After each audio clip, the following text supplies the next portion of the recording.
Hey guys, Levi Diesel Performance. Today I'm going to do common rail injector rebuilding part 3. So this is where I'm going to do the reassembly. This is for a set of 5.9 Cummins injectors. So I'm going to rebuild this one for you guys right here. I keep everything in the same tray. So you can see there's my kind of setup. So this one, what we're going to do is I'll show you how to install all the pieces, and obviously you're not going to be able to do all the shimming and measurements yourself, but I can show you how we do that. So the first thing to begin with is to install the high seal, or seals. So that's those two right there. So you have a metal one, and then this other one is kind of, kind of plasticky, I guess. But this metal seal goes in first, and so it has a lip on it. Let's see if I can get this to focus.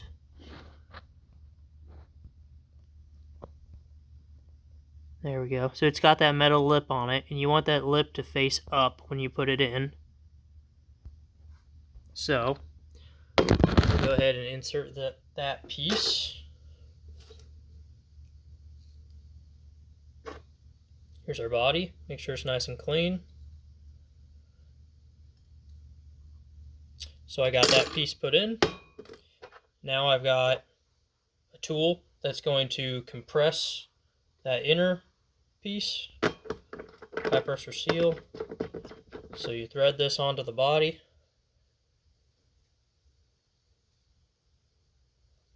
And actually, before I go any farther, we want to put a little bit of oil in there to help that seal press in place. So I'm going to get my oil can.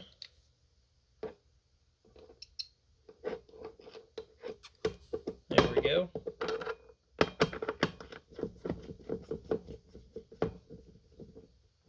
So metal seal, and then this bigger seal.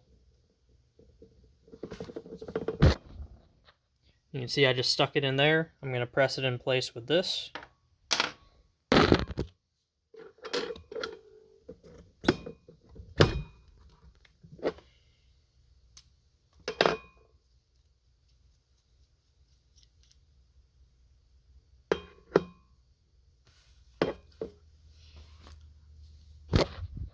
So the next piece that goes in is our valve right here. We're going to make sure it's nice and clean. So that those seals are going to go around this part of it. And so I always like to put a little bit of oil there as well, just to lubricate it on its way in.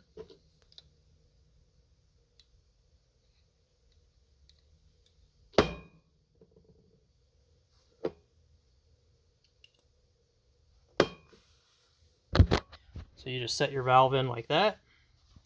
And I have, where's my tool for it? Missed getting this one. Oh, I've got a little plastic punch that you tap those in place with. Let me see where I sat it. There it is. Right there. So we're just going to use this to kind of tap that valve down in place.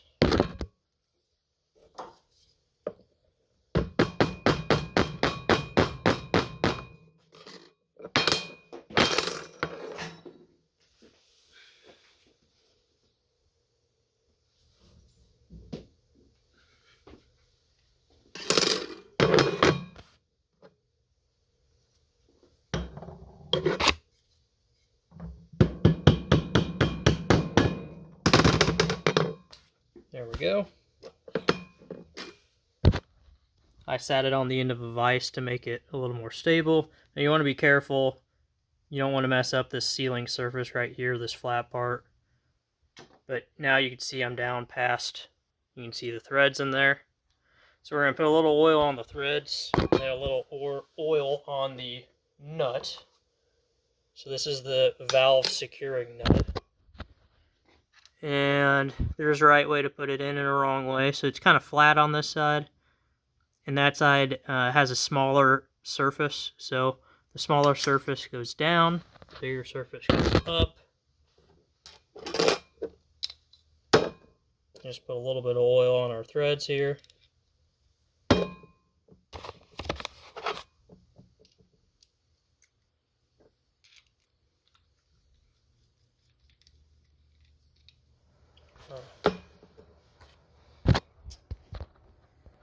So I'm going to take this over to my assembly vise, and we have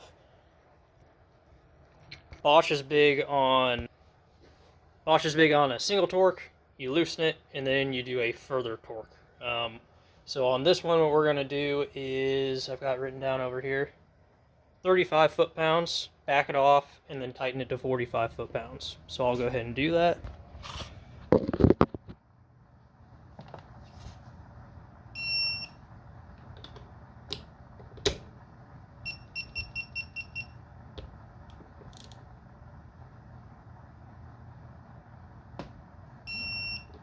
.35, back it off.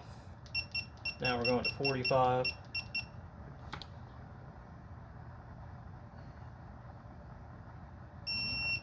Okay. Alright, so now the nut is in, it is torqued. Next we're going to put in is the ball, which we always get a new ball. We're going to get a new valve, or a new ball seat put in there. And so, you got to make sure this little guy looks a lot like that guy. So, let me go to... You want to look, one of these is a shim and one of them is the ball seat. So one of them you're going to flip it over. If I can get it flipped over, there we go. So you get it flipped over, it's got a little indent in it. That's where the ball goes. So this is the ball seat. This is your full load shim. So we're going to bring this guy over here. And so I keep my ball cup like this because they're really easy to lose. So I'm going to, these are non-magnetic tweezers, by the way. These balls will all stick to a regular set of tweezers. So let's see if I can grab a hold of one here. So I got one. Normally I keep my hand underneath that thing, but since you guys are do what I can for the video, so there you go, you set it right down there in the middle. This seat, you need to flip over because we want that ball hole facing down. This is going to go on top. So now it's in there like that. And we're going to do our first measurement here. So I need this adapter and this guy. So that ball seat's going to sit in the end of that. So I'm going to set this in there, and hopefully I got it in there right. Grab my tweezers. Yeah, I didn't. So I can see that the ball is beside the seat. So the way I normally do this, and I should have shown you, but I flip that upside down, and then normally I put the seat in it.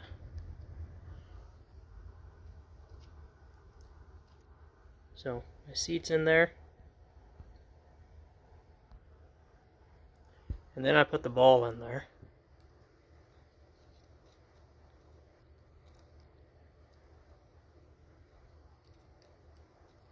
See if I can get this out without losing it. Oh, so close.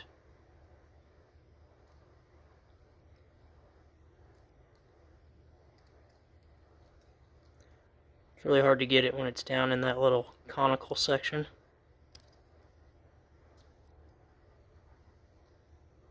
So just for purposes, it's going to be quicker if I just grab one of these guys. Ooh, almost lost it. So stick it in like that.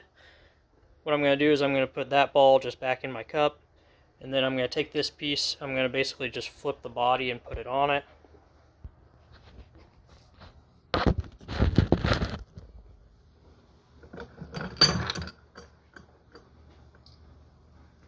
Go. So hold this way, set your body on top. That's how I normally do it. Then flip it all over. Screw this adapter on top.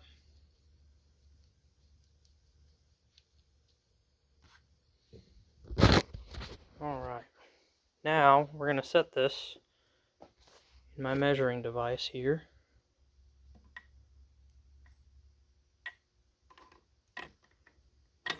So make sure that's sitting down nice and flush. This is our robot that does our measuring for us. So basically we can do 3 injectors at a time. I got the other ones right there, but these are actually out of another set. You might see the body's a little longer, but it's the same basic injector. So basically what we're going to do is we're going to measure from the top of that seat. It's going to measure the side of that body. And then in this one, we're going to put our armature. So this is our armature. And we're basically going to measure, the armature goes in the injector like this.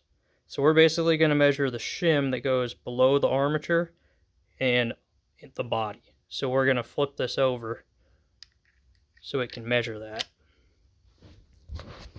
So let's get the program running here. This is a Bosch injector. Want it made with preset values. And so we have to type in our new Bosch number. 0445120 is what this one is. This is a 03 to 04.5 Dodge 5.9 injector. So, first thing is putting on the valve securing screw, which I already did. Next thing, measurement armature stroke, or the AH shim. So if I want to run 3 injectors, I can select, 2 and 3 over here. But I'm just going to do the 1 for you guys. So we will start. Perform only step 2. And basically it's going to find its 0 place.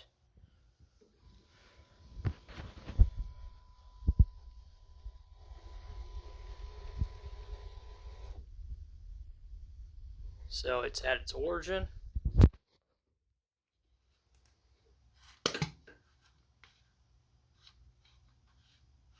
Alright, so this is just a diagram showing us this is our valve, that's the ball, that's the seat, that's the nut. We're measuring the shim in between that and this armature. So it tells me what adapters I need to run on each slot. So I already know what I need to do though, so we're just going to continue.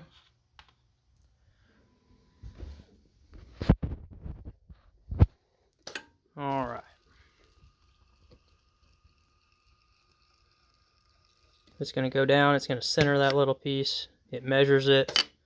It measures one side. It goes over, it measures the other. And it's going to give me an average by doing that.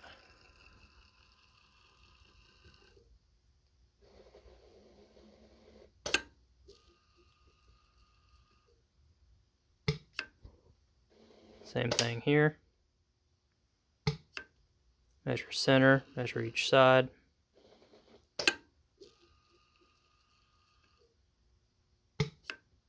Gives me an average.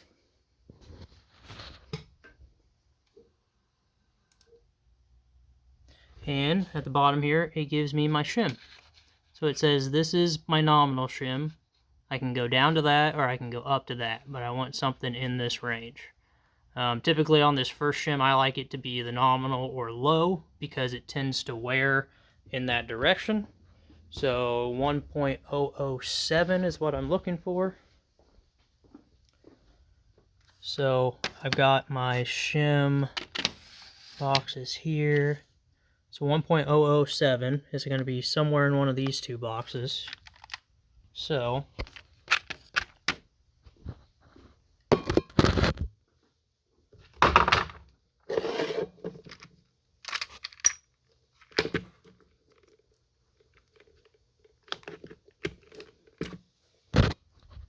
I'm going to grab, here we go. This is what we're going to use to measure. We want to zero this guy out. Zero out. And we're in millimeters, by the way, not inches here. So I will try to find the correct shim.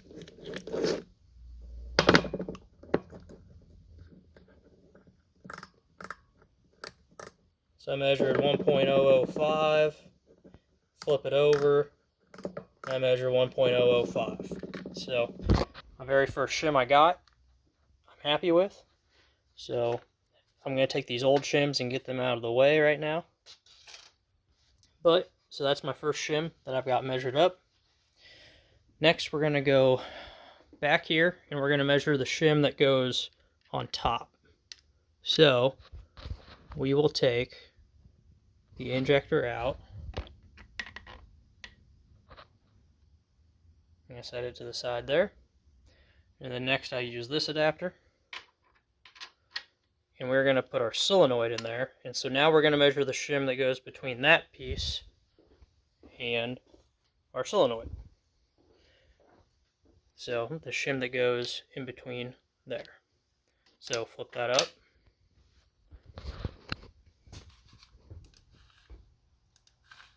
And so this is called the RLS shim.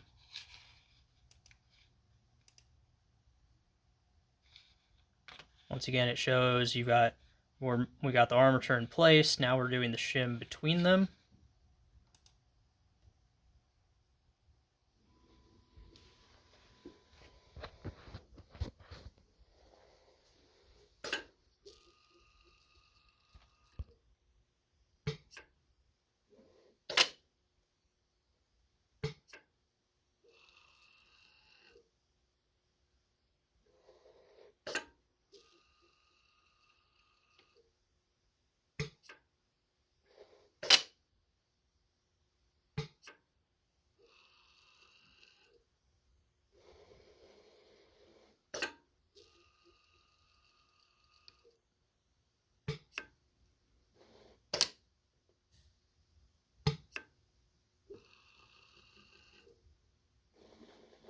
And what all these shims do, just for a little background, I've got a book that goes more in depth on it, but basically this is going to control our fuel curve for the most part. So getting these correct is critical when it comes to making sure everything's right. So now our normal shim is 1.307, and I can go basically 1.3 to 1.32 if I'm rounding. So I'm going to look for something right around 1.31. So I'll put that up. This is a different set of shims. So I got 1.30 and 1.32, so I'm going to look in that range.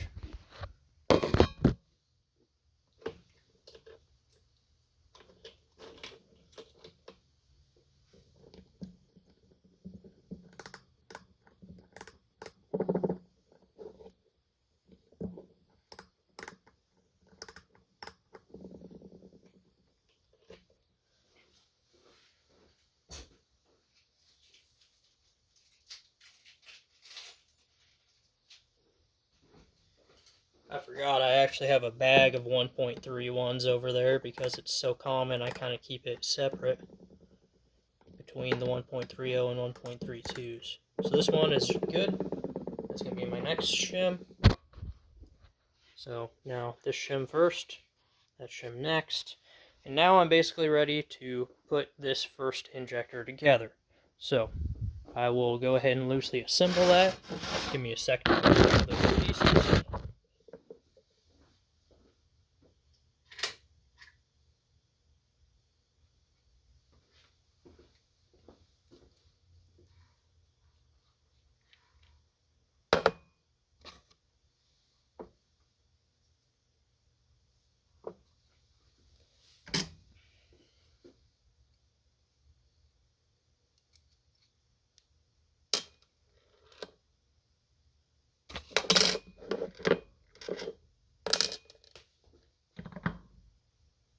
Alright, so I've got my injector sent back in here. The ball's in the center. The seat is in place. So this is the first shim I'm going to put in. Right there. Next thing is our armature.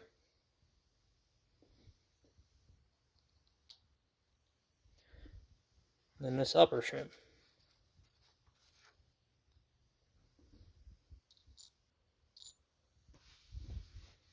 Okay, so you got these two different springs here.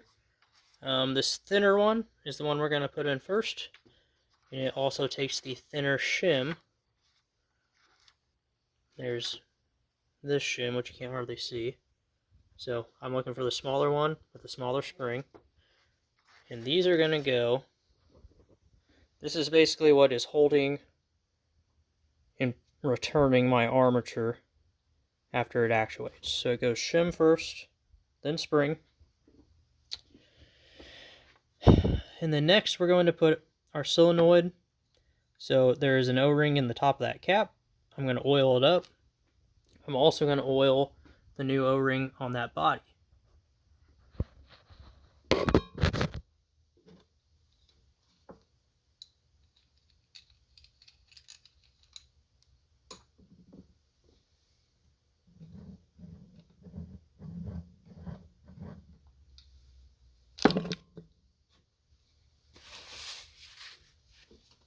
So I got both those oiled. Now I'm going to put the solenoid in my cap, and I kind of push it in place first, get it all the way up. And then I'm going to sit my solenoid and the nut on the injector. It's very important. It's all kind of magnetized once you stick it all together, that if you take this back off, you need to double check the ball and the seat in there and make sure they're in place. If they're not, you will have problems. So I'm just going to put this on right now, finger tight.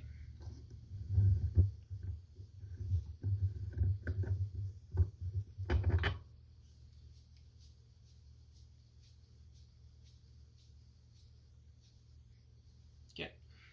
So that should always, you probably haven't done a ton of these before, if any, but that just should thread down nice and easy, and then all of a sudden it gets tight. That's how it should feel. If it kind of feels mushy, I've had something out of place before, and that's probably something that you're, compressing that shouldn't be compressed, so it should have a nice, quick, tight on there. So, now we need to torque the solenoid. So when we finish the torque, this is our fuel inlet, we want the plastic piece to be in line with that inlet. That's to help make the wires easier to reach on the engine. Duramaxes are very critical on that. The 5.9s aren't as important, but it is nice. So what I do is so my hole's right here, I'll typically just go a little bit to the right just by twisting that. And what we're going to torque it to, 20 foot-pounds, we're going to loosen it, then tighten 12 degrees or somewhere in that range. I normally just do 20, back it off, 28. So we will do that real quick.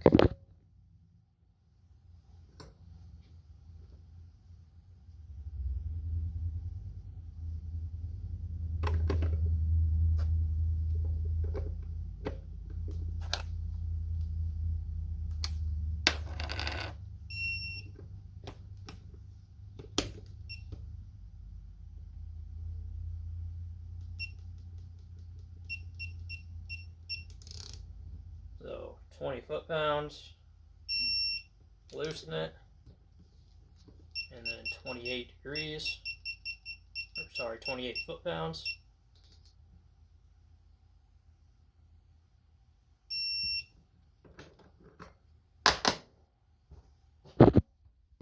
And as you can see, I've got that pretty much perfectly in line.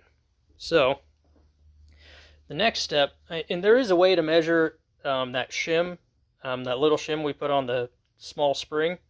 I don't have that piece, my equipment set up to show you how to do that right now because we're moving things, but there is a way to test that. And then there is also another way to test that shim right there. But I do not have that set up right now. Normally they're not a big deal, especially if you replace the spring. But now we're going to put everything together from this side. So let me stick this in our vise.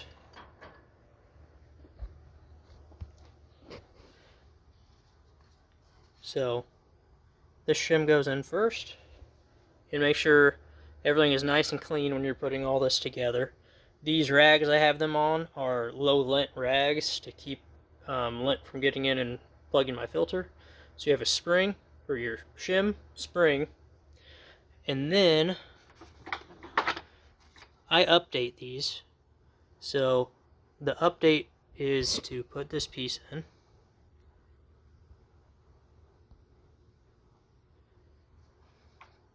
There's also an update on the nozzle, and that updates it to this new pill style shim. If you have the old version, you have a different nozzle, and you have shims that look like this. I don't ever reuse them, I just update them every time. So, long story short, oh yeah, and our pins. So you have 2 pins for your nozzle.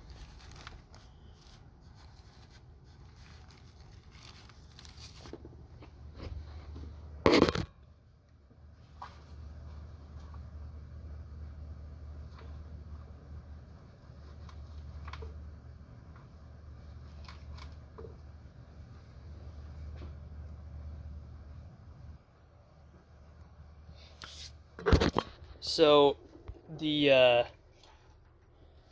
2 in shims that I did not show you how to measure, that I just reused the shims on, we will test to make sure those are right on the test stand later, but they don't affect your fueling per se unless they're way out of whack. They're really just to make sure everything returns to where it should be. The ones we are testing today are the ones that control your fuel. So this last one is your full load shim. So this controls your full load fuel. And so we are going to set up on our tester to check that.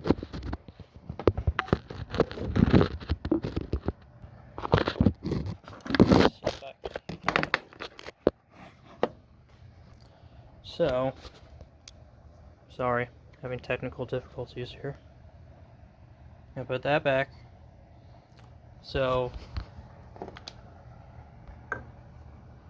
our injector threads onto this last piece.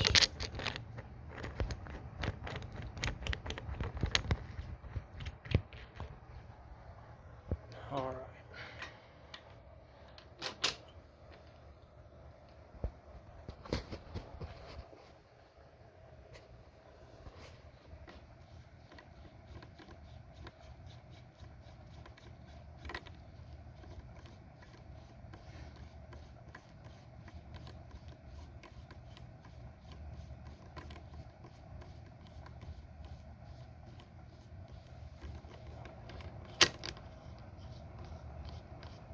I always thread it all the way in. It probably doesn't necessarily need to be, but I want to make sure my pins are not in the way of where my rod's going to be. And I also make sure that hole's not either. You don't have to have the pins in for this section, but basically this is going to measure my full load shim for me. So if we go to measurement, this is called the DNH, or needle lift. So what this shim controls is how high your needle lifts, which controls how much it flows. So it shows we are measuring the distance between basically that flat surface and the valve, and we're going to put a shim in between based on that difference.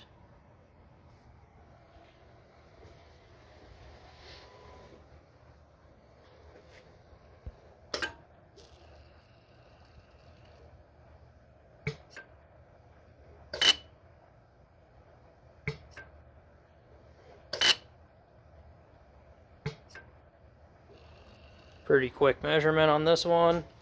And so it tells me I want a 1.128 shim. I can do anything in this range. Now what happens is, if you put a smaller shim in, what it's going to do is it's going to let that needle lift higher. As it lifts higher, you're going to get more fuel. So if anything, I would err on the side of small if you want more fuel. Typically these things, as they wear, they actually flow less. So in my opinion, I would go with somewhere between that nominal and the lower range. So 1.13-ish to 1.12. So these, let's measure the shim we had in it and see if that is going to work. Oh,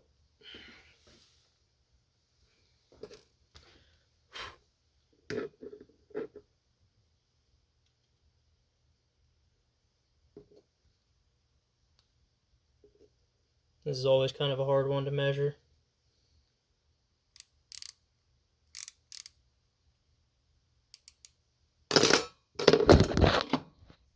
So I got the one that was in it was 1.224.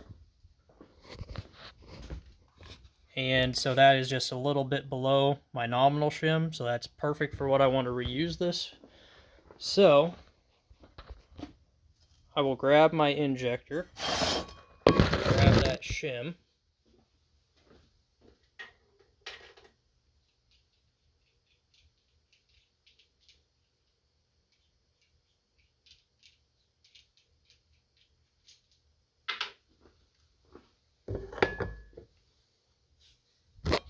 alright.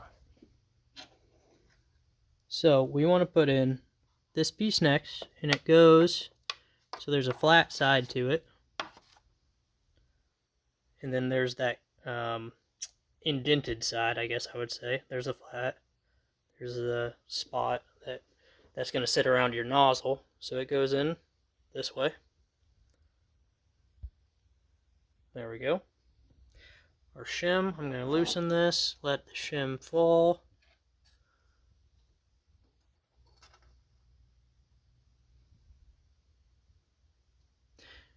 So when you put this shim in, you want to make sure it's not cocked. You want to make sure it sits nice and flush, sits down inside. If I can get, there we go, just like that. Next, our nozzle, which we always put a new nozzle in. We want to make sure that this surface is nice and clean. I always wipe my finger across it. And we're going to line up these two across from each other with the pins. And then that third hole matches that hole on the injector. Goes like that. And then we are going to put a little bit of oil on the injector right there on that lip. And then also, or on the nozzle, we're also going to put some on the threads. And that is supposed to keep that nozzle, help keep it from slipping and turning and shearing those pins whenever we tighten it down. So whenever you tighten it down, you typically want to compress the nozzle, and so that's what I'll use my tester over there for, or my jig over here for.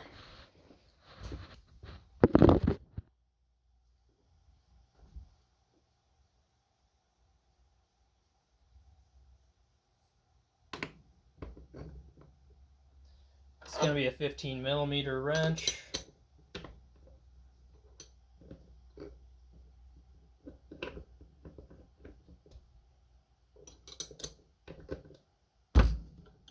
And I just tighten this tight.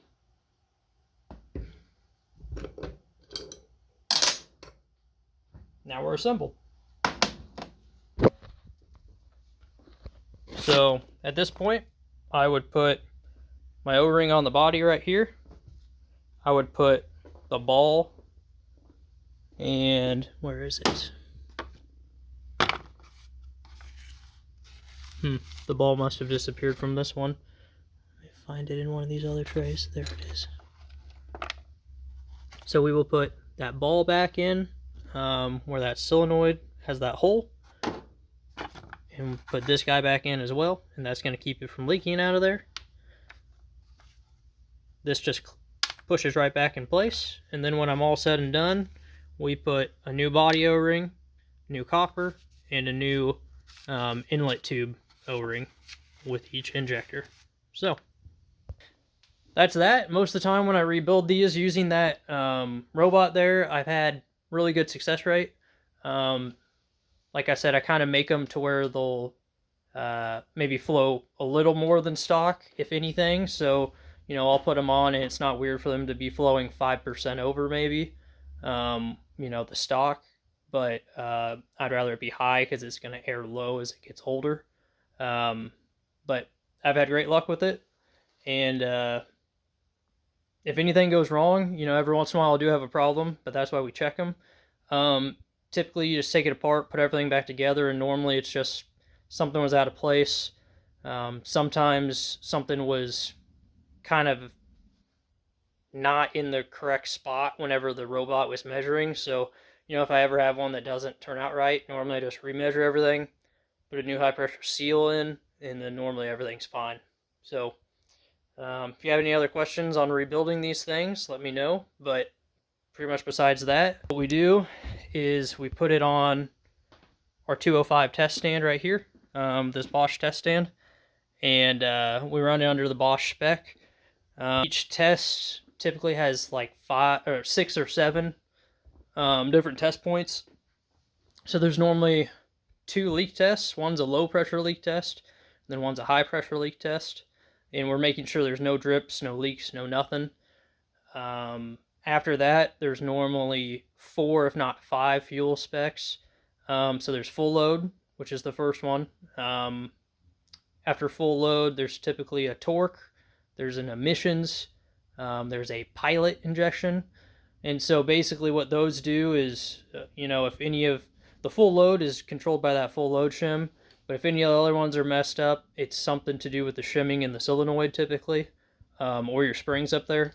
So, that's where having a robot like this to get it right, 90% of the time, saves you a lot of time rather than testing, tearing back apart, guessing which shim it is, and then hoping you have it right. Because, let me go through this here.